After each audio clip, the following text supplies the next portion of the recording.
ค่อยคำยำแรกเนาะทุกคนเนาะวิถีชีวิตคนบ้านเฮากะแบบนี้แล้วเนาะเมื่อกี้ไปคว้างแห่เนาะไปนำกัน2 คนวันนี้ก็ถือว่าได้กลับมาฮอดทาเหนือเนาะทาบานก็เริ่มค่ำๆแล้วเนาะทุกคน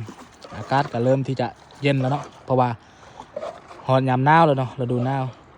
วิถีชีวิตบ้านเฮาเนาะการทำมาหากินเนาะเมื่อกี้ก็ถือว่าไปดนพอสมควรเพราะว่าเฮาไป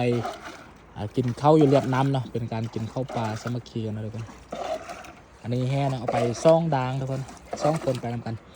แห่2 ด่างนะก็ถือว่าได้พอกินทุกคนเดี๋ยวให้เบิ่งนะอยู่ในคลองนะทุกคนปลาธรรมชาติบ้านเฮาเนาะปลาน้ำคลองก็ได้ปลาหลายชนิดเนาะทุกคนก็มีทั้งปลากดได้ทุกคนนี่ปลากดน้ำคลองเนาะปลากดบ้านเฮาแล้วก็มีทั้งปลากดแล้วก็ปลามีเก็ดแดอันนี้ปลายังหูปูซื้อเนาะโซล่าจะได้ปลากดเนาะทุกคนเห็นอ่ะอย่าลุ่มพุ่นอ่ะโซล่านี่จะได้เป็นปลากดเนาะอันนี้ปลากดเนาะก็ถือว่าได้พอกินตอนแรกนี่เนาะทุกคนได้พออยู่พอกินเฮามาห้านี่ก็ถือว่าได้พอกินเนาะแต่ละเทือที่เฮามานะถ้าเฮา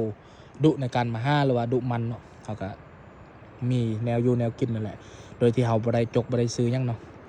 เพราะว่าเฮามีนำก็ถือว่าเป็นนำใหญ่ที่สุดของประเทศลาวเฮานี่แหละคือน้ำคลองเนาะอันนี้เป็นทางเหือบานเนาะบ้านเฮาก็อยู่เนื้อนี้น้อยเดียวซื้อยางลงมาก็เห็นเนาะเฮาอยู่บ้านก็เห็นน้ำคลองเฮาอยู่น้ำคลองก็เลี้ยวเห็นหมู่บ้านคือกันวิถีชีวิตบ้านเฮาทุกคนก็หาอยู่หากินตามธรรมชาติแบบนี้แหละโซไลนมน้อยก็มักมาแบบนี้เนาะมานำในพานเฮาเนาะนักล่าเฮาโซไลมานำกันเนาะอันนี้นะนักล่าเฮาเนาะเป็นเสียนเศร้าเขาเนาะในพานเศร้าเขามานำกันตลอด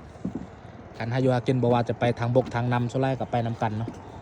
มวนๆซื่นๆไปเนาะอันนี้บรรยากาศให้ทุกคนได้เบิ่งเนาะ